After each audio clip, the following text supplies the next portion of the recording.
네, 지금 이 시간부터는 박인복 여주대 교수, 김태현 변호사와 함께 하겠습니다. 자, 지난 14일이었죠. 이 초등학생 형제가 이제 부모님이 없는 상황에서 집에서 라면을 끓여 먹으려다가 화재가 발생을 해서 두 형제는 크게 지금 화상을 입었습니다.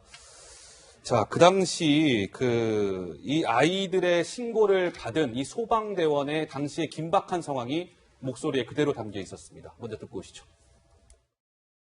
어떤 것 때문에 그러세요? 주소 먼저 알려주세요. 여보세요? 무슨 빌라예요? 여보세요? 불이 났다고요? 진입하기가 불가할 정도로 주방하고 거실에서 화재가 컸습니다. 현장에는 없었고요. 그 다음에 아마 연락을 해서 온 것 같아요. 자, 당시의 긴박한 상황을 저희가 음성을 통해 확인할 수 있었는데요. 어떻습니까? 화상을 두 형제가 지금 크게 입었다고는 알려져 있습니다만, 김 변호사, 아직 의식이 아직 돌아오지 못했다라는 뉴스도 있는데 좀 어떻게 파악되고 있습니까? 글쎄, 이제 아직까지 정확한 예. 상황을 저희가 알 수는 없는데, 처음에 나온 보도 보면 이게 워낙 화상의 고통이 심하니까 아하. 의식을 병원 측에서 돌아오면 이게 고통을 아이가 못 견딜 수도 있잖아요. 그래서 의식을 좀 회복하는 조치를 조금 일부러 안 하고 있다라는 보도도 있었어요. 예. 지금 보면 고통이 어느 정도 손가락 정도 움직이는 반응이 있다고 하는데 거기서 모르겠습니다. 어떤 의학적 처치인지 모르겠지만 의식을 돌아오게 했을 때 그 고통, 왜냐하면 큰아이 같은 경우에는 전신의 한 40% 정도 화상이라고 그러거든요. 예. 그럼 그 의식이 깼을 때 그 고통을 아이가 감당할 수 없을 겁니다. 아마 그런 것들 감안해서 어느 정도는 조금 지금 그런 고통을 못 느끼게 아이고야. 그런 조치를 하는 것처럼 알려져 있는데 예. 아직 둘째 아이 같은 경우에는 화상 정도가 많지는 않은데 겉에 피부는 동생. 장기가 많이 손상됐다고 하고 아이고야. 그래서 아주 위중한 상태로 현재까지 알려져는 있습니다. 예. 네, 이 두 형제의 안타까운 사연들, 이웃 주민들도요, 평소에 형제를 봐왔으니까 어떻게 기억하고 있는지 관련 증언들이 나오고 있습니다. 한 달에 두세 번쯤 이 짜장면이나 짬뽕을 사러 왔는데 혼자 들고 가기 위험해 보여서 같이 가주려고 하니까 엄마한테 혼난다, 못 올라오게 해서 그냥 돌아온 적도 있다.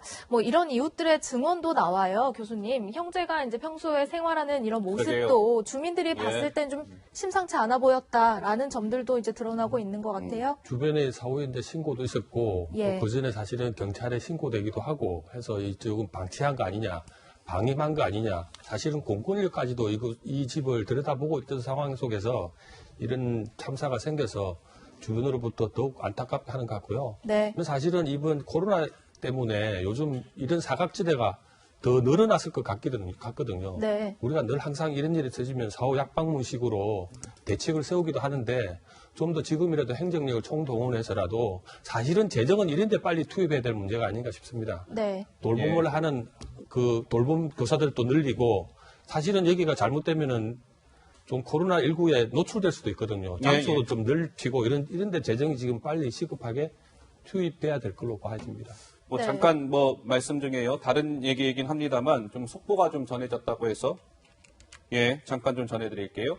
김 변호사께 질문을 드릴까요? 왜 웅동학원 비리 혐의를 받는 조국정 장관의 동생이 징역 1년이 선고가 됐습니다. 징역 1년이 선고가 돼서 법정 구속이 됐다. 지금 하단 속보로 보이시죠? 조국 전 장관 동생 징역 1년 법정 구속됐다.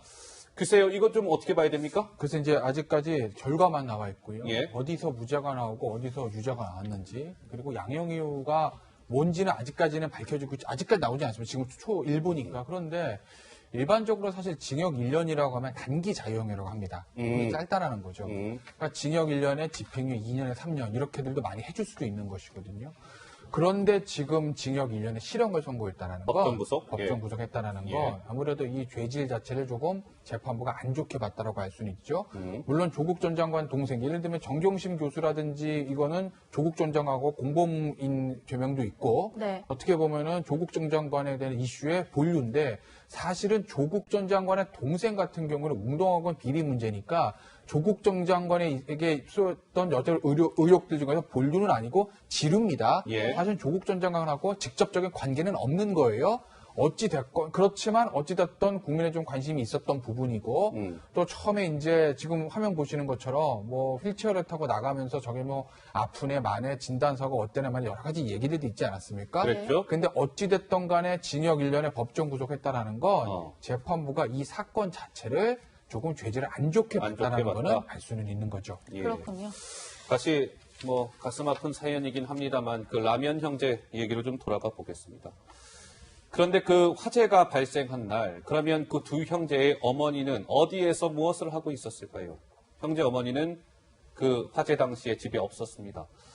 화재 전날 집에서 나갔다. 화재 당시 그럼 무엇을 하고 있었느냐? 지인을 만나고 있었다고 본인 스스로가 그제 경찰 면담에서 밝혔습니다. 김 변호사, 이 형제 어머니가 계속 이번 이 뉴스에 이 어머니 문제가 계속 좀 부각이 되는 모양새입니다. 그렇죠. 지금 보시면 화재 전날 집에서 나갔다. 없었다는 거예요. 엄마가 있었으면 참사를 면할 수 있었겠죠. 화재 당시 지인을 만나고 있었다. 그럼 과연 지인을 만나서 전날부터 뭘 했느냐가 이제 행적에 관심일 수밖에 없을 건데, 일단 현재까지 아마 언론 보도에 따르면 지인을 만나서 어떤 그 돈을 좀 벌었다고 알려져 있습니다. 그러니까 그 지인이라는 사람이 이제 박스 접어서 돈을 버는 걸 하는 분인데 그 일을 도와줬다. 그러니까 쉽게 말씀드리면 내가 무슨 놀러 나간 거나 그런 게 아니라 좀 생활이 어려우니까 나는 돈 벌러 나갔다라고 얘기를 했다라는 거고, 현재까지 그렇게 알려져 있어요. 물론 그것이 맞는지 아닌지는 조금 더 수사를 해봐야 되겠지만 예, 예. 지금 상황에선 그렇습니다. 그런데 단순히 이제 그날 뭐 그 전날 지인을 만나서 뭐 박스 접는 거 도와주고 돈을 벌러 나가, 이게 이제 중요한 게 아니라 이제 근본적인 문제를 우리가 좀 따져봐야 되는데, 근본적인 문제 네. 무엇일까요? 보시면 아까 저 이웃 주민의 증언도 봤지만 엄마가 이 지인들이 올라오는 것도 거부했다. 그리고 지역 아동센터에 아이를 맡기는 것도 거부했다. 그런데 아이들은 엄마랑 살고 싶어 했기, 엄마랑 떨어지고 싶지 않았기 때문에 법원에서도 적극적인 아동보호 조치를 하지 못했다는 거 아니겠습니까? 예. 그러니 이 엄마가, 그래서 모르겠습니다. 어떤 의사인지는 모르겠으나 우리가 그래도 지금 뭐 구멍은 많지만 나름대로 이런 가정들을 돌보기 위한 어떤 그 복지 시스템은 어느 정도는 갖춰져 있거든요. 그런 도움들을 조금 그래서 거부라고 하는 게 좋을지, 이걸 조금 그 도움을 받는 거에 대해서 좀 안 좋게 생각했다고 표현하는 게 좋을지, 어떤 표현이 적절한지는 모르겠으나 예. 네. 주위에 적극적인 구호 조치라든지 도움을 조금 많이 받으려고 하지는 않은 것 아닌가라는 생각도 좀 들게 합니다. 예. 네. 사고를 당한 초등학생 형제 가운데 형이죠. 큰아들. 어머니로부터 이 방치뿐만 아니라 폭행도 당했다. 이런 또 폭행까지. 얘기까지 들리던데요. 큰 애가 이제 나이가 10살 예. 되는 모양입니다. 초등학생. 근데 보면은 예. 이제 그 좀 장애가 있는, 말하자면 이제 주의력 결핍 과잉 행동 장애라고 하는 네. 장애가 있다면, 이게 이제 갑자기 이제 감정이 일어난다든지 해서 통제가 안 되는 이런 장애가 있는 모양인데, 예. 사실 이제 어머니도 지금 사실은 그 조금 그런 병력이 있는, 예를 들면 지금 우울증과 불안 증세가 있기 때문에 아마 이중으로 이 집이 스크린 됐어야 된다고 생각이 들거든요. 어머니는 어머니대로 예. 우울증이 있기 때문에 자녀를 이제 정상적으로 다루지 않았다는 부분이 우리가 확인할 수 있었고, 그래서 이런 측면에서는 좀 네. 이 주변에서 좀 더 적극적으로 아이고. 좀 강제력이라도 예, 동원됐으면은 이런 사고가 예방됐을 거라서, 또 더 안타까운 게 전화를 어머니한테 먼저 했다고 합니다. 예. 전화를 어머니한테 먼저 했는데 어머니가 안 받으시고, 그 다음에 이제 소방 119를 했기 때문에 아마 대처가 더 늦지 않나 싶은 생각에, 어머니가 10분 뒤에 도착했을 예, 때는 예. 이미 이 아동들은 병원에 가 있던 상황이라 그럽니다. 좀 적극적인 대처가 좀 아쉬운 부분이 아닌가 싶습니다. 잠깐만요. 네. 근데요, 참 이 형제들의 모습이 담긴 조금 전에 영상으로 뭐 지나갔습니다만, 그 형제들의 지금 편의점에서의 있었던 그 그렇습니다. 형제들의 모습인가요? 네, 그렇습니다. 예. 형제가 자주 찾았던 편의점에서 물건을 함께 고르고 물건을 사는 모습인데요. 아이고. 지금의 이제 안타까운 사연에 대비되게 좀 형제는 같이 장난도 치고 아유, 저렇게 발랄해요. 해맑은 모습을 보여서 지금 상황에서는 좀 더 안타까운 마음을 더 자아내고 있습니다. 예. 참. 자, 저 지금 심한 화상을 입고 아직도 뭐 의식에서 깨어나지 못하고 있는 것으로 알려진 두 형제를 이웃 주민들은 이렇게 기억하고 있었습니다. 들어보시죠. 이제 나이에 비해서 평균 또래로 보면 최근에 조금 왜소한 편이었고, 형제가 애들이 카드로 이제 엄마 심부름을 가는 거, 그걸 여러 번 봤어요. 항상 이제 다닐 때마다 인사를 하고 다니고, 항상 애들은 좀 표정은 좀 약간 어두웠지만 얼굴을 보면 좀 맑고 구김살 없는 듯한 그런 느낌을 하는 애들이고, 자, 아이들의 글에 대해서 이웃 주민들은 지금 들으신 대로 굉장히 좀 표정은 약간 어두웠지만 항상 구김살 없는 그런 아이들이었다. 그러면 김태현 변호사 약간 좀 뭐 섣부른 얘기일지는 모르겠으나 이 그런 엄마에 대한 처벌이랄까요? 이런 것들 좀 어떻게 좀 점칠 수 있습니까? 좀 보시면 앞서도 잠시 보셨지만 예. 아동복지법 위반으로 돼 입건을 한다고 합니다. 그래서 단순히 그날 이제 아이를 방치하고 나간 거냐 뭐 그 문제도 그 문제지만 근본적으로 아동학대나 이런 부분들 때문에 신고가 좀 있었다는 거 아니겠어요? 예. 그래서 아마 경찰이 어머니를 이 아동복지법 위반으로 지금 입건을 하는 것 같은데 글쎄 아직까지 아이들이 치료가 끝나지 않은 상태고 지금 알려진 바에 따르면 그 병원 근처에서 숙주를 하면서 아이를 좀 돌보고 있다는 현재는 네. 그렇거든요. 그러니까 수사가 경찰에 진행되더라도 일단 아이들의 치료 경과라든지 그런 걸 보고 나서 아마 본격적인 이 어머니에 대한 수사 그 사법 처리 이런 것들이 이어질 것 같습니다. 예. 네, 무엇보다 아이들이 하루빨리 건강을 되찾았으면 하는 바람이고요.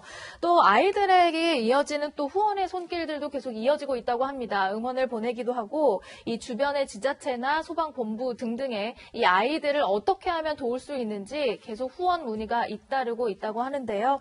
여러분들께서도 많은 관심 가져주시기를 부탁드리겠습니다.